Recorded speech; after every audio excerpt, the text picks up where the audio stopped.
अस्सलाम वालेकुम, welcome back with another recipe. आप देख रहे हैं बात सीक्रेट शेफ। आज हम बना रहे हैं बहुत ही मज़ेदार सी बीफ कढ़ाई। बनाना बहुत आसान है, बहुत इजी रेसिपी है, आप लोग भी ज़रूर ट्राई करिएगा। और अगर अभी तक वीडियो को लाइक नहीं किया तो काइंडली लाइक करते हैं। चलते हैं वीडियो की तरफ।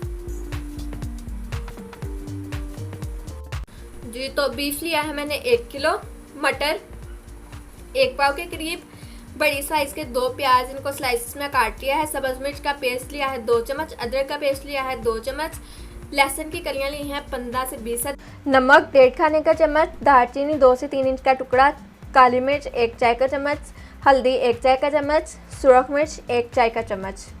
जी तो अब हम इन सारी चीज़ों को प्रेशर कुकर में ऐड कर देंगे। सबसे पहले मैंने गोश्त ऐड किया है, इसके बाद लहसुन, अदरक, प्याज, सब्ज मिर्च और सारे स्पाइसेस ऐड कर देंगे। 2 ग्लास पानी ऐड करेंगे और इसको वेट देंगे 20 मिनट के लिए।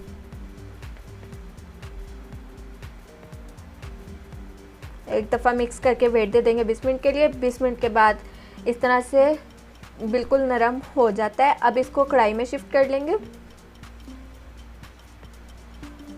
जी तो ये देखें बिल्कुल नरम हो चुका है। अब हम इसको पकाएंगे जब तक इसका पानी खुशक नहीं हो जाता। मीडियम टू फुल फ्लेम पे आप इसको कर सकते हैं। मटर ऐड कर देंगे साथ ही और इसको भून लेंगे।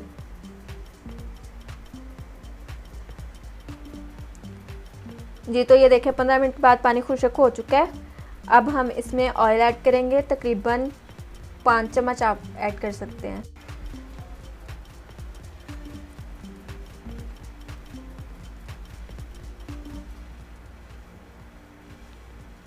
जी तो ये मैं ऑयल ऐड कर रही हूँ। ऑयल ऐड करने के बाद 15 से 20 मिनट के लिए आपने इसको भूनना है। जी तो ये देखें 15 से 20 मिनट के बाद बहुत ही मज़ेदार सा सालन रेडी है। इसको धनिया आपके मर्ज़ी से, अगर आपको पसंद है तो आप डाल लें, अगर नहीं है तो स्किप कर दें। जी तो मज़ेदार सी बीफ कढ़ाई रेडी है। अगर आपको रेसिपी अच्छी लगी है तो लाइक करें और अगर अभी तक चैनल को सब्सक्राइब नहीं किया तो काइंडली सब्सक्राइब कर दें। दुआओं में याद रखिएगा। अल्लाह हाफिज़।